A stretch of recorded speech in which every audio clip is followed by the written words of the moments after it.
नमस्कार, मैं हूं मनीषा और आप सुन रहे हैं स्टोरी कार्ड पे एक और नई कहानी। आज मैं सुना रही हूं मालती जोशी जी की कहानी तुम मेरी राखो लाज हरी। बहुत अच्छी कहानी है। अगर आपको भी ये कहानी अच्छी लगे तो ज़रूर लाइक कीजिएगा और ऐसी ढेरों कहानियां सुनने के लिए हमारे चैनल को सब्सक्राइब भी कीजिएगा। तो शुरू करते हैं आज की कहानी तुम मेरी राखो लाज हरी। प्रतीक्षा कुछ ज्यादा ही लंबी हो चली थी। बरामदे में बैठे सब लोग ऊँघने से लगे थे। तभी कॉरिडोर से आती भारी पदचाप सुनाई दी और सबके सब एकदम सतर्क हो गए।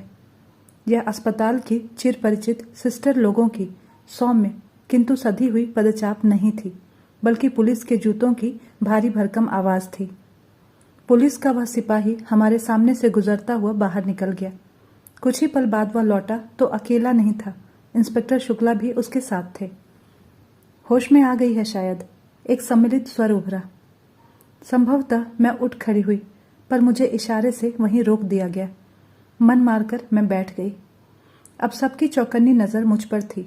उसकी माँ, उसका भाई, उसकी बहन सब मुझे घूर रहे थे। उनकी नजरों में एक अभियोग साफ साफ झलक रहा था। उन घूरती हुई आंखों से बचने के लिए मैं बाहर लॉन में आकर बैठ गई। उस छोटे से लॉन में कई लोग बैठे हुए थे, सब अपनी अपनी मुसीबत के मारे, सब अपनी अपनी चिंताओं में डूबे हुए। मेरी ओर देखने की किसी को फुर्सत ही नहीं थी।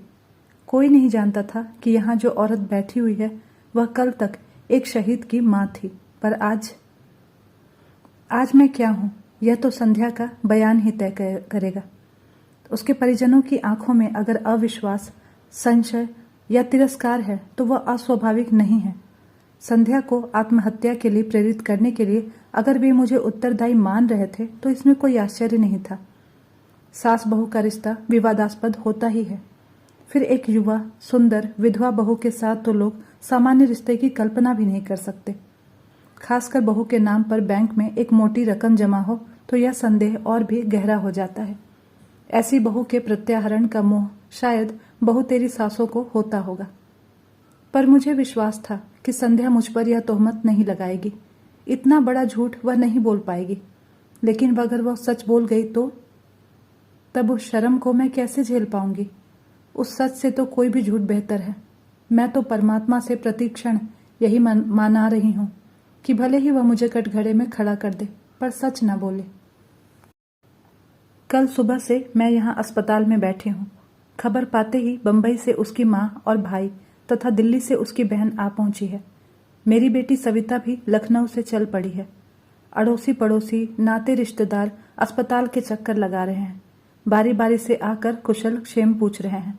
चाय नाश्ते की पेशकश कर रहे हैं। पर सविता के पापा शर्मसार होकर घर में ऐसे दुबक गए हैं कि एक बार झांकने भी नहीं आए। लोग समझ रहे हैं कि जवान बेटे की मृत्यु से वे इतना टूट गए हैं कि अब किसी नई त्रासदी का सामना करने की उनमें हिम्मत नहीं है। घर में बैठकर वे सबकी सहानुभूति और आदर बटोर रहे हैं और सारी जद्दोजहद से गुजरती मैं सबकी नफरत झेल रही हूँ।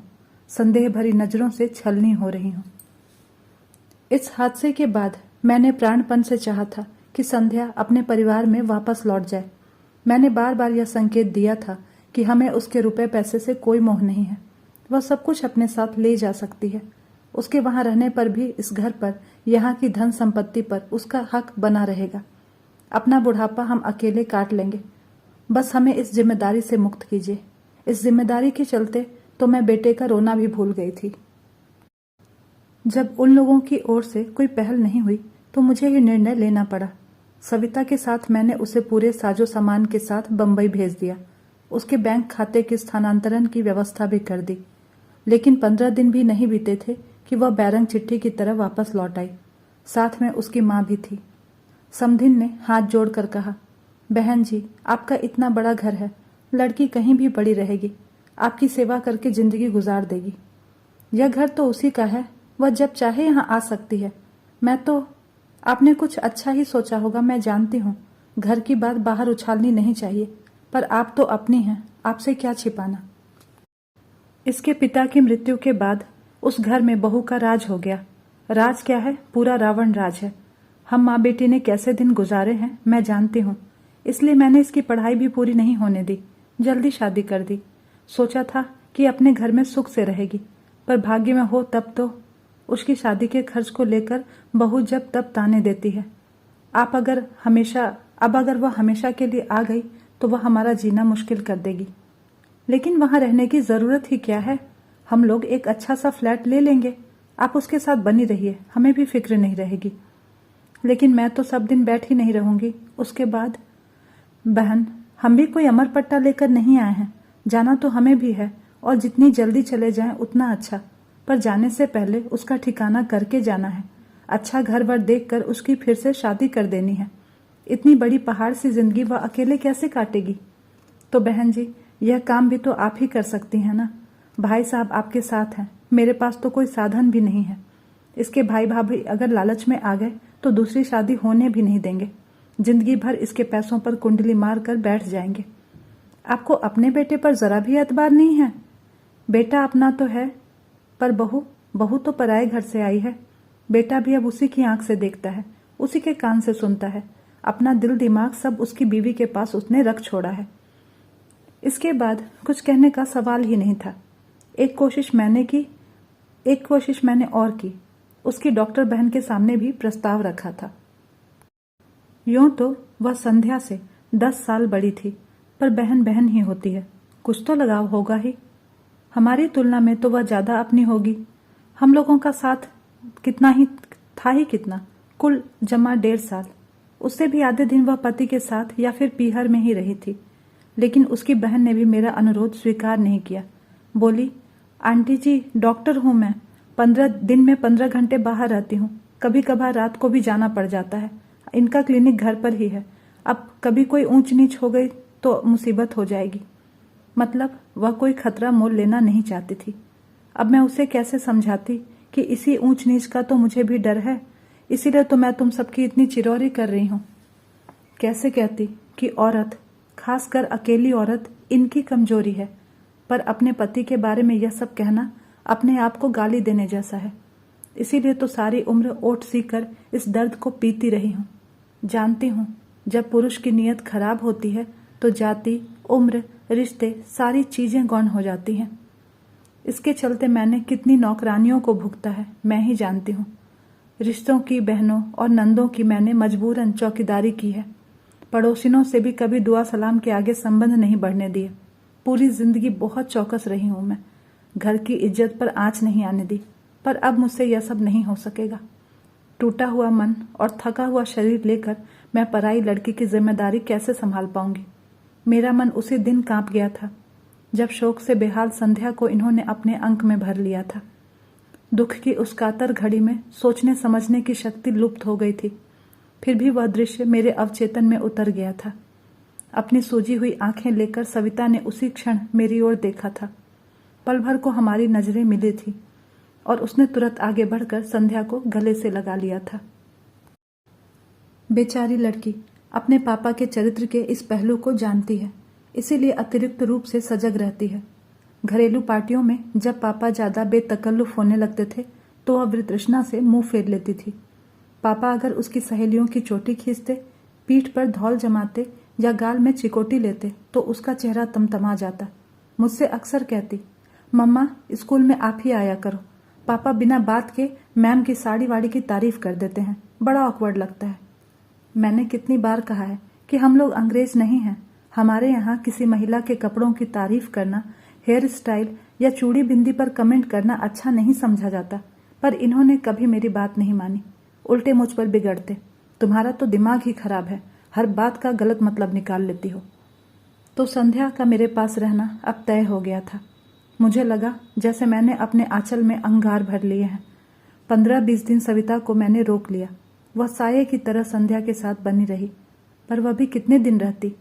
उसका भी घर बार था, बच्चे थे, बूढ़े सास ससुर थे। उसे तो जाना ही था। अपनी मुसीबत हमें भुगतनी ही भुगतनी थी। अपना दुख पीकर मैं बहू के घाव सहलाने में जुट गई, पर इन्होंने मुझे मौका ही नहीं दिया। उसका पूरा भार इन्होंने अपने ऊपर ले लिया। इनकी सारी दिनचर्या उसी धुरी पर घूमने लगी। सुबह शाम पेपर पढ़ना, न्यूज सुनना, सीरियल्स देखना, सब साथ साथ होने लगा। दोपहर में कैरम या लूडो खेला जाता, उसे ब्रिज का गेम सिखाया जाता, उसके लिए लाइब्रेरी लगवाई गई उसके लिए कई नए नए कैसेट्स और सीडी घर में आने लगी। फिर एक दिन इन्होंने घोषणा की कि वे संध्या को ड्राइविंग सिखाएंगे। मैंने कहा, देखिए, जो कुछ दिल बहलाव करना है घर में बैठ कर कीजिए। बाहर 4 लोग देखेंगे तो 4 तरह की बातें करेंगे। लोगों को किसी के सुख दुख से कोई मतलब नहीं होता, वे तो बस बातें करना जानते हैं। नाहक लड़की बदनाम हो जाएगी।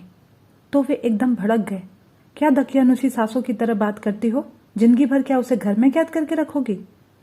जिंदगी भर ना सही, पर कायदे से साल 6 महीने तो घर में रहे।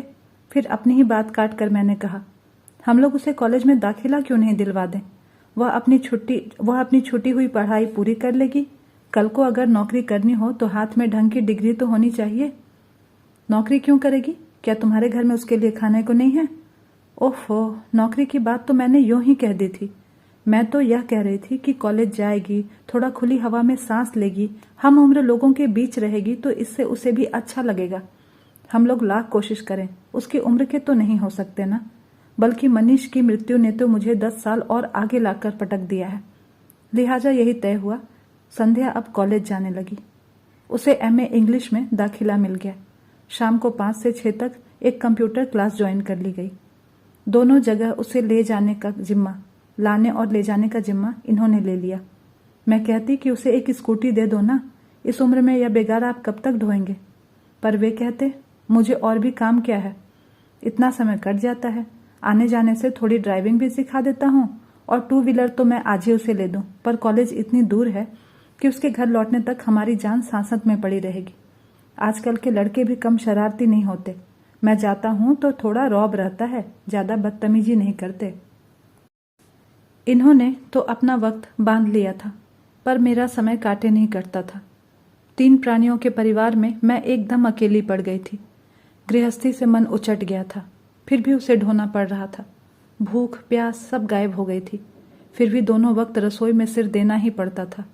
जिस दिन भी थोड़ी कोर कसर रह जाती तो ये फौरन कहते, हम लोग तो बूढ़े प्राणी हैं, खिचड़ी खाकर भी जी लेंगे, पर उस लड़की का तो कुछ ख्याल किया करो, वह तो अपने मुंह से कुछ कहने से रही। 3-4 महीने बाद सविता फिर एक बार चली आई। लाख ससुराल में थी, पर उसका मन तो वहीं अटका हुआ था। जानती थी कि भाई की मृत्यु के बाद मम्मी पापा कितने अकेले पड़ गए हैं। आते ही बोली, मम्मा तुम्हें क्या हो गया है? बीमार हो क्या? इन 4 महीनों में तो तुम आधी भी नहीं रह गई हो। मैंने सूखी हंसी हंसकर कहा, अब इस जन्म में तो मैं मुटाने से रही। तुम्हारा भाई मुझे जिंदगी भर का रोग दे गया है। 2 दिन में ही उसे सारी दिनचर्या समझ में आ गई। बोली, यह क्या बात है मम्मा, दिन भर तुम ही लगी रहती हो? इसमें नई बात क्या है? तुम्हारी शादी के बाद से तो मैं अकेले ही सब कुछ कर रही हूं ना। पर अब तो घर में संध्या है, उसे तुम्हारा हाथ बटाना चाहिए, पर उसके पास समय कहाँ है? क्यों? सुबह उसका कॉलेज होता है, ठीक है, पर शाम को तो खाना वह बना ही सकती है ना। सच कहूं सभी, अब उससे कुछ कहते भी संकोच होता है। लगता है वह इस घर में मेहमान है। कहने को जरूरत ही क्या है, उसे तो खुद सोचना चाहिए। शायद अब उसको भी इन चीजों में रस नहीं रह गया है। पहले जब आती थी तो मुझे रसोई में घुसने भी नहीं देती थी। सुबह शाम नई नई चीजें बनाकर खिलाती थी। अब उसका भी मन हट गया है, और ठीक भी है।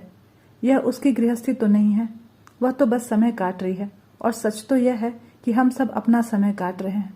और पापा क्या कर रहे हैं? एकदम उसके ड्राइवर ही बन गए हैं। शाम को तो चलो ठीक है, पर सुबह तो खुद से जा सकती है। ना हो तो उसे एक स्कूटर ले दो।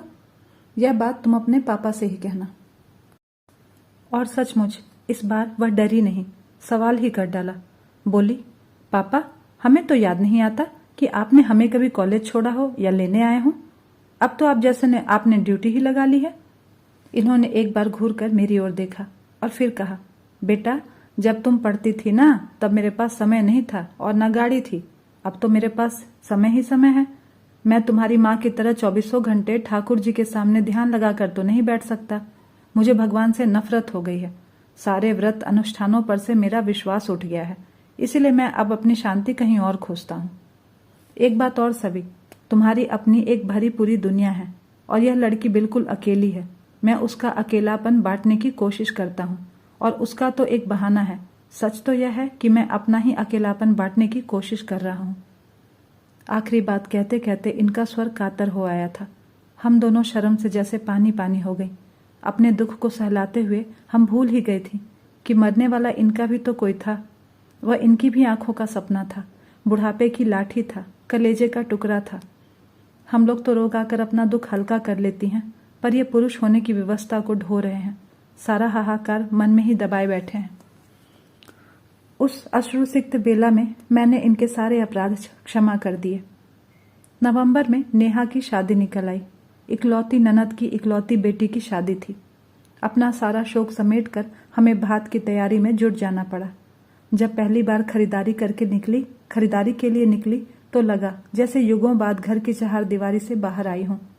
संध्या और उसके पापा तो इस बहाने रोज ही बाहर जा रहे थे, पर मैं साल भर से इस घर में कैद होकर रह गई थी। मंदिर तक जाने का मन नहीं होता था। शादी से 8 दिन पहले कृष्णा भात मांगने आई थी तो साथ में पीले चावल भी लाई थी। निमंत्रण देते हुए बोली, भाभी आप लोगों को पूरे 4 दिन तक वहीं रहना है। 17 को लेडीज संगीत में आओगी तो 20 को बेटी की विदाई के बाद ही लौटना। शादी में तो खैर आना ही है कृष्णा, पर संगीत वंगीत में मैं नहीं आ सकूंगी। क्यों? क्या करूं, कहीं जाने का मन नहीं होता। तुम विश्वास नहीं करोगी, पिछले 1.25 साल से हम लोगों ने एक भी शादी अटेंड नहीं की है। अब यह घर की शादी है इसीलिए तो कह रही हूं। तुम नहीं जाती हो तो भैया भी नहीं जा पाते हैं। ऐसा कब तक चलेगा? जीना है तो जिंदगी की कुछ शर्तें भी तो माननी ही होंगी ना। इसीलिए आग्रह कर रही हूं, तुम आओगी और सारे कार्यक्रम अटेंड करोगी। सच कहूं कृष्णा, इस लड़की को घर छोड़कर कहीं जाने का मन नहीं होता। उसे भी लेती आओ ना। तो फिर ऐसे भी तो सब जगह आती जाती रहती ही है। सुरेश नरेश बताते रहते हैं कि अक्सर मामा के साथ गाड़ी में दिख ही जाती है। जरूर दिख जाती होगी। सुबह कॉलेज जाती है और शाम को कंप्यूटर क्लास जाती है। लाने ले जाने की ड्यूटी इनकी है। अब क्या करें, इतनी बड़ी जिंदगी उसके सामने है, कुछ ना कुछ तो करना ही पड़ेगा। हम लोग तो सब दिन यहाँ बैठे नहीं रह सकेंगे ना। हाँ खैर वो तो ठीक है, कृष्णा ने जैसे उकता कर कहा। पर तुम्हें संगीत में जरूर आना है, नहीं तो मैं भात नहीं लूंगी, कह देती हूँ। और बहू को भी ले आना, उसका भी मन बहल जाएगा। तुम जरा अपने से कह देती तो, मैंने दबी जबान से कहा, पर कृष्णा ने ध्यान नहीं दिया। बहुओं को इतनी लिफ्ट देने के पक्ष में वह नहीं थी। बोली, तुम लोगों से कह तो दिया, क्या वह तुम लोगों से अलग है? कभी कभी 2 शब्द भी लोगों को कितने भारी पड़ जाते हैं। बड़ी मुश्किल से संध्या को राजी किया जा सका। उसके बाद दूसरी समस्या सामने आई। मम्मी जी मैं क्या पहनूं? यह बात नहीं कि उसके पास कपड़ों की कमी थी, वह तो रोज ही बाहर जा रही थी, अपनी मनपसंद पोशाक और मनपसंद रंग पहन रही थी। मैंने कभी टोका टाकी नहीं की, मेरा तो उस ओर कभी ध्यान गया ही नहीं। पर यह प्रसंग अलग था और इस बात को संध्या भी समझती थी। वहां उसे एकदम वैरागिन बनाकर तो नहीं ले जा सकती थी, फिर भी कुछ सतर्कता बरतना जरूरी था। वहां तमाम जाति बिरादरी की महिलाएं होंगी, कृष्णा के ससुराल वाले भी होंगे। जरा सी चूक हुई नहीं कि सबको चर्चा के लिए विषय मिल जाएगा। अपनी सारी अलमारी खंगाल कर मैंने उसके लिए मोतिया रंग की एक साड़ी ढूंढ निकाली। मोती मूंगे वाला एक हल्का सा सेट भी निकाल कर रख दिया। उसका सहज सौंदर्य उतने से ही खिल उठा। अपने लिए मैंने उससे भी हल्के रंग की एक चंदेरी निकाल ली। इन्होंने देखा तो बेहद नाराज हुए। तुम दोनों मेरी बहन के यहाँ क्या मंगल गीत गाने चल रही हो या फिर मातम करने? मैंने कहा, प्लीज आप अब हमारे बीच में ना पड़िए। 4 लोगों के बीच में जरा सोच समझ कर ही जाना होता है। फिर ये कुछ नहीं बोले, पर पूरे समय मुंह फुलाए रहे। हम लोग जब पहुंचे तो कार्यक्रम शुरू हो चुका था। नेहा की सहेलियां किसी फिल्मी गाने पर नाच रही थीं। हम लोगों के पहुंचते ही कुछ क्षण को नृत्य रुक गया। सबकी आंखें संध्या की ओर उठ गईं। उन आंखों में कौतूहल था, करुणा थी, ईर्ष्या थी और उपहास भी। कृष्णा ने आगे बढ़कर मुझे अंक में भर लिया और वरिष्ठों की पंक्ति में लाकर बिठा दिया। संध्या असमंजस में थोड़ी देर तक खड़ी रही, फिर चुपचाप मेरे पास आकर बैठ गई। वहां इतनी सारी लड़कियां थी, पर किसी ने यह नहीं कहा कि भाभी मेरे पास आकर बैठो। कृष्णा की दोनों बहुओं ने तो उससे बात भी नहीं की, और नेहा, वह तो मानो दूसरी ही दुनिया में विचर रही थी। उसकी सगाई के दिन संध्या ने ही उसे तैयार किया था, पर आज उसे हेलो कहने की भी उसे फुर्सत नहीं थी। मुझे एक और प्रसंग याद आया। मनीष की शादी के 2 महीने बाद ही नरेश की शादी हुई थी। उस समय संध्या नई नवेली दुल्हन थी, पर सबके अनुरोध पर वह इतना अच्छा नाची थी कि मेरा कलेजा गज भर का हो गया था और आज जैसे वह उस बिरादरी से बहिष्कृत हो गई थी।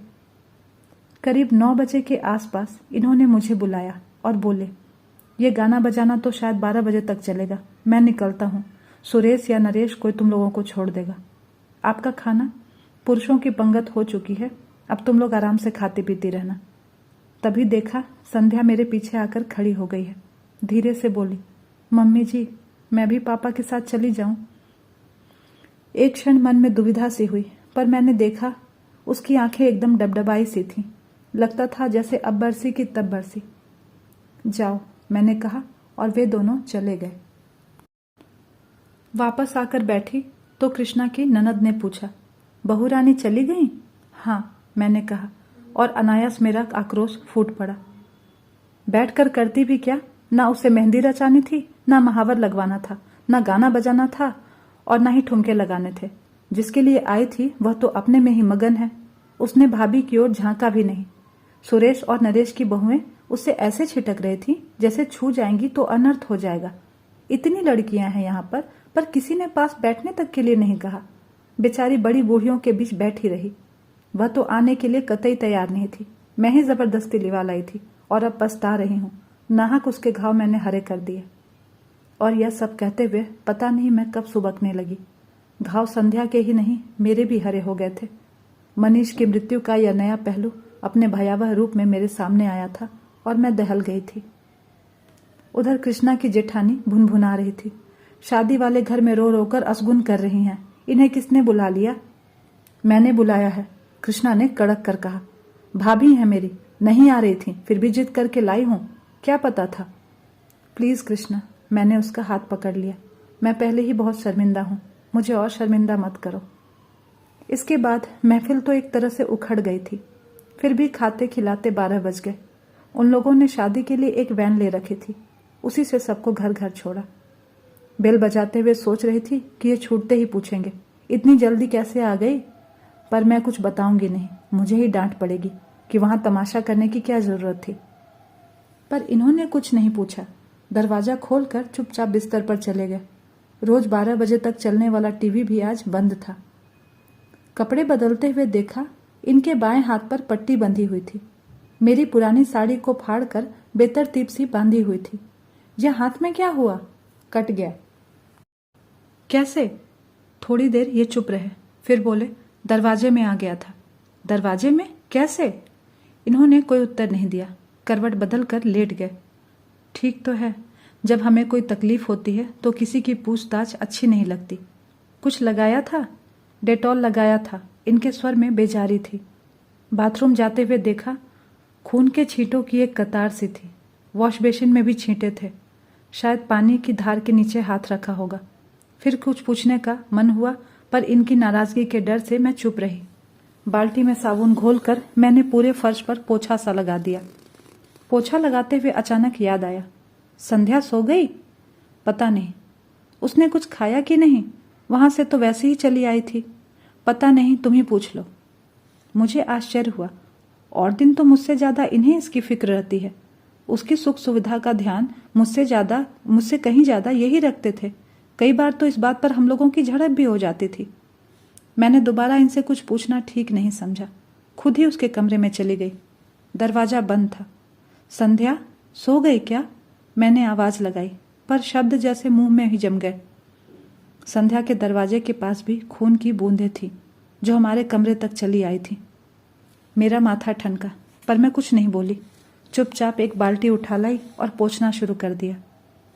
उसी समय फोन की घंटी बजी। ये कुछ क्षण मेरी प्रतीक्षा करते रहे, फिर उठा लिया। आवाज दी, कृष्णा का फोन है तुम्हारे लिए। कह दो सुबह बात कर लूंगी। जानती थी इतनी रात गए उसी का फोन होगा। शाम को जो हुआ उसकी सफाई देनी होगी। उस समय वह बात कितनी प्यारी लग रही थी, पर अब जो यहाँ हुआ उसके मुकाबले में वह छोटी और अर्थहीन लग रही थी। इतनी रात को फोन किया है तो कोई जरूरी बात ही होगी, बात कर लो ना। कहते हुए ये कॉर्डलेस लेकर बाहर आ गए, पर वहीं ठिठक गए। बाल्टी पर दोनों हाथ रखकर मैं उन्हें अपलक देखती रही। एक क्षण को हमारी आंखें मिली और वे चुपचाप कमरे में वापस लौट गए। अपना काम खत्म करके मैंने गेट पर बाहर के दरवाजे पर ताला डाल सारी बत्तियां बुझाईं और पलंग पर आकर बैठ गई। सोने का मन नहीं हो रहा था, बस पलंग की पाटी पर सिर टिकाए बैठी रही। बड़ी देर बाद वह अंधेरा मुखरित हुआ। शब्द मेरे कानों से टकराए पर अर्थ कहीं खो गए। आप कुछ कह रहे थे? मैं यह कह रहा था कि मैं तो केवल उसे सांत्वना देने का प्रयास कर रहा था। वो बहुत अपसेट लग रही थी, इसीलिए दिलासा देने की कोशिश कर रहा था। उसने पता नहीं क्या सोचा, एकदम गलत अर्थ ही निकाल लिया। आप यह सब मुझे क्यों बता रहे हैं? मैंने तो कुछ कहा नहीं, कुछ पूछा नहीं। अभी बाहर तुमने जिस तरह मेरी ओर देखा था, उसके बाद क्या कुछ कहना शेष रह जाता है? क्या तुम्हारी आंखों की भाषा में नहीं पढ़ सकता? शायद इन्हें भी किसी किस्म की दिलासा चाहिए थी, पर मेरा मन ही नहीं हुआ। चुपचाप पीठ फेर कर लेट गई। भीतर एक अंधड़ सा उठ खड़ा हुआ था। प्रश्नों के बवंडर उठ रहे थे। सांत्वना देने उसके दरवाजे तक जाने की जरूरत थी? ऐसा आपने क्या कर दिया कि उसे आपके मुंह पर दरवाजा बंद करना पड़ा? ऐसी आक्रामक तो वो पहले कभी नहीं थी। और आप कह रहे हैं उसने गलत सोच लिया? इस बचकाने विधान को मैं कैसे मान लूं? कोई भी औरत इस मामले में गलती नहीं कर सकती। छोटी बच्ची भी इस स्पर्श की भाषा को बखूबी समझती है, फिर चाहे वह स्पर्श नौकर का हो, दोस्त का हो, सहकर्मी का हो। औरत इसे परखने में कभी गलती नहीं करती। ईश्वर ने स्त्री को यह अद्भुत सहज ज्ञान प्राप्त किया है, प्रदान किया है। भीड़ की धकापेल में भी वह हर स्पर्श को अलग से परिभाषित कर सकती है। और ये कह रहे हैं कि उसने गलत सोच लिया होगा? ईश्वर करे ऐसा ही हो। उस रात मैं मना रही थी कि वह यहीं ठहर जाए, इस रात की सुबह कभी ना हो और मुझे संध्या का सामना ना करना पड़े। पर अपना चाहा सब कहाँ होता है। घड़ी के कांटों के साथ साथ रात धीरे धीरे सरकती रही। रोज की तरह सुबह की किरणों ने दरवाजे पर दस्तक दी। उन किरणों के साथ दूध वाला, कचरे वाला, काम वाली, नल, सभी ने अपनी आमद दर्ज की। मजबूरन उठना ही पड़ा। संध्या का कमरा बंद था। मैंने राहत की सांस ली और किचन की ओर बढ़ गई। चाय बनाकर इन्हें जगाया। चेहरा काफी उतरा हुआ लग रहा था। यह अपराध बोध था या दर्द? वैसे हाथ भी काफी सूजा हुआ लग रहा था। रात भर जरूर परेशान रहे होंगे। और कोई वक्त होता तो इतनी हाय तौबा मचाते, न खुद सोते और न मुझे सोने देते। पर इस बार तो मुझे पता ही नहीं चला। 8 बजे कृष्णा का फोन आया। वह मुझसे बात करने को व्यग्र थी, पर मैंने मौका ही नहीं दिया। कृष्णा, अच्छा हुआ जो तुमने फोन कर लिया। मैं बस अभी करने ही वाली थी। तुम्हारे यहाँ कार्यक्रम कितने बजे है? तुम्हारा कार्यक्रम है भाभी, जब तुम चाहो आ जाओ। तो 9:30-10 ठीक रहेगा ना? ऐसा करो, सुरेश नरेश किसी को भेज दो। तुम्हारे भैया के हाथ में चोट आ गई है, ये ड्राइव नहीं कर पाएंगे। और तुम तो जानती हो रिक्शा के लिए यहाँ से कितनी दूर जाना पड़ता है। फिर इनसे कहा, आप तैयार हो जाइए, 9:30 बजे हम लोग चलेंगे। मेरा जाना क्या बहुत जरूरी है? इनका स्वर थोड़ा थका हुआ था। कैसी बातें करते हैं, हाजिरी तो लगानी ही पड़ेगी ना। बाकी सब मैं संभाल लूंगी। लौटते समय डॉक्टर के यहाँ भी होते हुए आएंगे। संध्या का कमरा अब भी बंद था। फिर मैंने ही सारा सामान जमाना शुरू किया। पिछली 2 शादियों के मुकाबले में मैंने इस बार दिल खोल कर खर्च किया था। मन में एक ही बात थी कि अब किसके लिए जोड़ना है। संध्या के पास तो सरकार का और समाज का दिया बहुत कुछ है। जिंदगी आराम से कट जाएगी। वैसे भी उसका MA पूरा होते होते हम लोग उसकी शादी करने की सोच रहे थे। हम ही लोग कन्यादान करेंगे। भाई नहीं रहा तो क्या हुआ, सविता के लिए एक बहन तो हो ही जाएगी। सविता की याद आते ही मन उदास हो गया। आज मैं कृष्णा के लिए इतना कर रही हूँ, कल को सविता के बच्चों की शादी होगी तो कौन खड़ा होगा? उसकी सास की बाईपास ना हुई होती तो सविता आज यहाँ होती, तब वह भी मेरी तरह उदास हो जाती। ठीक 9 बजे नरेश गाड़ी लेकर आया। संध्या का कमरा अब भी बंद था। जब तक ये तैयार हुए, मैंने और नरेश ने मिलकर पूरा सामान गाड़ी में जमा दिया। जाने से पहले इसे जगा तो दूं, कहकर मैंने संध्या के दरवाजे पर दस्तक दी। 2-4 आवाजें भी दी, पर कोई जवाब नहीं आया। क्या बात है, इतनी देर तक तो कभी नहीं सोती है। पहली बार मुझे थोड़ी चिंता हुई। नरेश, कल रात वहीं से लौटकर कमरे में जो गई है तो बाहर ही नहीं निकली। कहीं तबीयत तो खराब नहीं है? नरेश का चेहरा फक पड़ गया। आजीजी के स्वर में बोला, मामी जी, कुछ ऐसी वैसी बात हो गई तो प्लीज हमारा नाम मत लीजिएगा। मम्मी बता रही थी कि कल कुछ लफड़ा हो गया था। आप तो जानती हैं ना, शादी ब्याह में यह सब चलता ही रहता है। वह बोलता ही जा रहा था और मेरा दिमाग ऐसी वैसी बात पर ही अटका हुआ था। ऐसी वैसी बात का मतलब? पर उसके कुछ कहने से पहले ही मतलब मेरे मन मस्तिष्क में कौंध गया। आशंका से मैं बुरी तरह कांप उठी। नरेश, किसी तरह उसका दरवाजा खुलवाओ। वह कैसे खुलवाता? उसने कंधों से धक्का दिया, घुटनों से जोर लगाया, पर दरवाजा टस से मस नहीं हुआ। फिर उसने कहा, स्क्रू ड्राइवर हो तो दीजिए, मैं बोल्ट खोलने की कोशिश करता हूं। तुम दरवाजा तोड़ दो। मेरा धैर्य अब टूट चुका था। अनिष्ट की आशंका से मैं सहम गई थी, पर दरवाजा तोड़ना क्या इतना आसान था? मैं, नरेश, महरी सब जोर आजमा रहे थे। मोगरी, हथौड़ी सबका उपयोग हो रहा था। शोर सुनकर पड़ोस के शुक्ला जी भी आ गए। उनकी भी मदद ली गई। बड़ी देर बाद थोड़ी सी फांक मिली तो धड़कते दिल से मैंने सबसे पहले पंखे का मुआयना किया। वह बंद था। फिर भी मैं राहत की सांस नहीं ले सकी, क्योंकि कमरे का सन्नाटा बड़ा अशुभ लग रहा था। बड़ी देर बाद दरवाजा भरभरा कर गिरा तो हम लोग तेजी से भीतर दाखिल हुए। पलंग पर वह निस्पंद लेटी थी। कृष्णा के यहाँ से लौटकर उसने कपड़े भी नहीं बदले थे। नींद की गोलियों की शीशी सिराहने खाली पड़ी थी। इसके बाद का घटनाक्रम एक दुस्वप्न की तरह था। हम अस्पताल दर अस्पताल भटके, पर हर जगह भर्ती करने से इनकार कर दिया गया। आखिरकार मजबूरन सरकारी अस्पताल की शरण लेनी पड़ी। फिर पुलिस आई। संध्या के पास पहरा बिठा दिया गया। सबके बयान हुए। अड़ोसी पड़ोसियों से, रिश्तेदारों से, उसके सहपाठियों से पूछताछ हुई। उसके भाई बहनों को फोन किए गए। बेचारा नरेश इस हंगामे के बीच मामा जी की पट्टी करवा लाया था। पता चला 3 उंगलियों में हेयर लाइन क्रैक है और छोटी उंगली का तो एकदम कचूमर ही निकल गया है। अच्छा हुआ इस समय सबका ध्यान संध्या की ओर था। इनके एक्सीडेंट के बारे में किसी ने उत्सुकता नहीं दर्शाई, नहीं तो किस किस को क्या क्या कैफियत देती। नरेश के जाने के बाद एक बात याद आई। घर में जब दरवाजे के साथ जोर आजमाइश हो रही थी, ये आंखें बंद किए आराम कुर्सी पे चुपचाप लेटे हुए थे। जब हम लोग संध्या को उठाकर बाहर ला रहे थे, तब भी इन्होंने सिर उठाकर या आंखें खोलकर नहीं देखा। इस बात को तो अब 24 घंटे से ज्यादा बीत चुके हैं, शायद 28 घंटे। तब से मैं अस्पताल में ही बैठी हूँ। इतनी देर तक मैं ईश्वर से लगातार संध्या के जीवन की भीख मांग रही थी, और अब जबकि वह होश में आ गई है, मैं मना रही हूँ कि वह भले ही मुझे कटघरे में खड़ा कर दे, पर सच ना बोले। मुझे जेल की सलाखों के पीछे रहना मंजूर है, पर इस उम्र में मैं यह शर्म बर्दाश्त नहीं कर पाऊंगी। आंटी जी, आंटी जी। मैं अपने विचारों में इस कदर खोई थी कि इस आवाज को पहचानने में मुझे थोड़ा समय लग गया। सिर उठाकर देखा तो संध्या की बहन खड़ी थी। आप यहाँ बैठी हैं और आपके लिए हमने पूरा अस्पताल छान मारा। उसका स्वर एकदम शांत था और मैंने गौर किया चेहरा भी तनाव रहित था। फिर भी मैंने डरते डरते पूछा, संध्या कैसी है? अब खतरे से बाहर है, पर कमजोरी तो अभी रहेगी। चलिए ना, आपको बहुत याद कर रही है। मैंने उठना चाहा, पर पांव जैसे जम से गए। उसी ने सहारा देकर उठाया। चलते समय भी उसने मेरा हाथ नहीं छोड़ा। आप लोग उस दिन किसी शादी में गए थे? चलते हुए उसने पूछा। हाँ, क्यों? मेरा गला सूखने लगा था। वह बता रही थी कि मनीष की मृत्यु के बाद पहली बार ऐसे फंक्शन में गई थी, इसीलिए उस माहौल को बर्दाश्त नहीं कर सकी। संध्या ही क्यों, साल भर से हम लोग भी किसी शादी में नहीं गए, पर यह घर का मामला था, इसलिए जाना पड़ा।